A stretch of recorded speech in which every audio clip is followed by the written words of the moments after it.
حدیث نمبر 59. حدثنا عبد بن حميد قال حدثنا محمد بن الفضل قال حدثنا حماد بن سلمة عن حبيب بن الشهيد عن الحسن عن أنس بن مالك رضي الله عنه أن النبي صلى الله عليه وآله وسلم خرج وهو يتكئ على أسامة بن زيد عليه ثوب قطري قد توشح به فصلى بهم.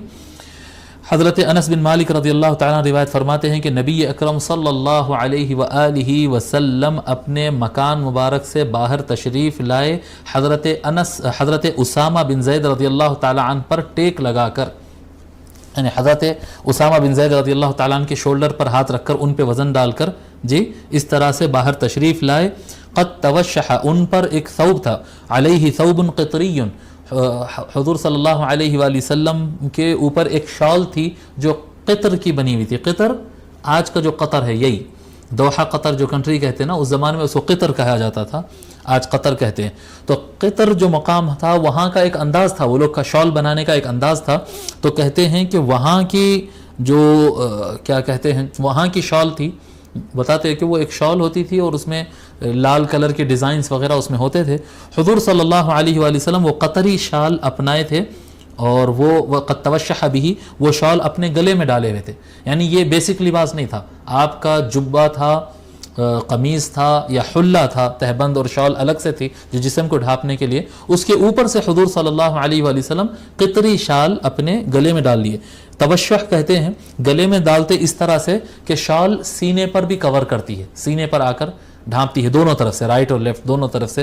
جب سینے پر آتے ہیں، یہاں پر بھی ہمارے پاس لوگ ڈالتے ہیں اس طرح سے، گلے پہ سے شال ایسا ڈالتے ہیں کہ وہ سینے کو کور کرتی ہے، اس کو توشح کہتے ہیں. تو حضور صلی اللہ علیہ وآلہ وسلم قطری شال اوڑھ کر آئے اور آ کر لوگ کو امامت فرمائے، نماز پڑھوائے. ٹھیک ہے. حدیث نمبر 59 59 میں جو ہم ذکر کیے تھے کہ نبی اکرم صلی اللہ علیہ وآلہ وسلم اپنے مکان مبارک سے نکلے حضرت اسامہ بن زید پر ٹیک لے کر. حضرت اسامہ بن زید رضی اللہ عنہ کے بارے میں ہم لکھنا بھول گئے تھے، تو ان کے بارے میں لکھ لیجئے. اسامہ یہ حدیث نمبر 59 59 کی بات ہو رہی ہے.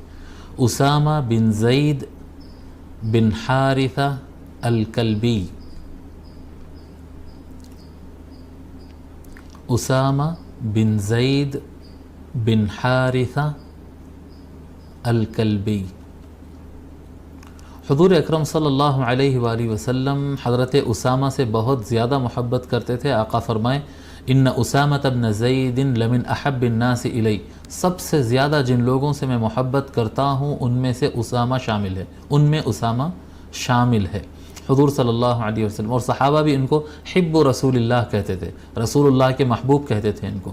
مسئلہ یہ ہے کہ ان کا تعلق حضور صلی اللہ علیہ وآلہ وسلم سے آلموسٹ ایک پوترے جیسا تھا. ایک پوتا ہوتا نا، دادا پوتے کا جیسا رشتہ ہوتا ہے، قریب اس طرح کا رشتہ تھا. اس کی وجہ یہ ہے کہ ان کے والد زید بن حارثہ رضی اللہ تعالی عنہ وہ صحابی ہے جن کو بچپن میں حضور صلی اللہ علیہ وآلہ وسلم نے اپنے گھر میں رکھ لیا تھا، بچپن میں ان کو لے لیا تھا اور یہ بچپن سے حضور صلی اللہ علیہ وآلہ وسلم کے گھر میں ہی بڑے ہوئے. حضور صلی اللہ علیہ وسلم کے بیٹے جیسا آقا صلی اللہ علیہ وآلہ وسلم نے ان کو پالا، ان کے والد کو، اسامہ بن زید کے والد جو ہے زید بن حارثہ کو. اور زید بن حارثہ وہ واحد صحابی ہے جن کا نام زید نام قرآن میں آیا. کسی صحابی کا نام قرآن کریم میں نہیں آیا سوائے حضرت زید رضی اللہ تعالیٰ. یہ زید رضی اللہ تعالیٰ حضور صلی اللہ علیہ وسلم کے گھر میں بچپن سے لے کر بڑے ہوئے شادی ہونے تک جو ہے وہ سرکار کے ہی گھر میں رہتے تھے. اس لیے ان کے جو بیٹے تھے تو اب ان کے بیٹے کے بیٹے جس جیسے رشتے میں تو نہیں ہوئے لیکن جیسے ہو گئے، تو اس طرح کا رشتہ تھا.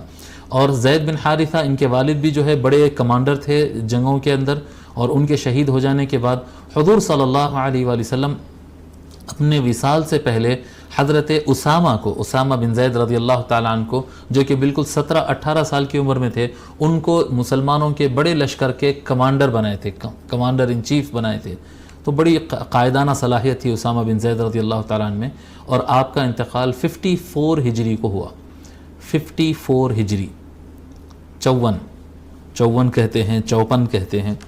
54 ہجری میں حضرت اسامہ رضی اللہ تعالیٰ عنہ کا انتقال ہوا.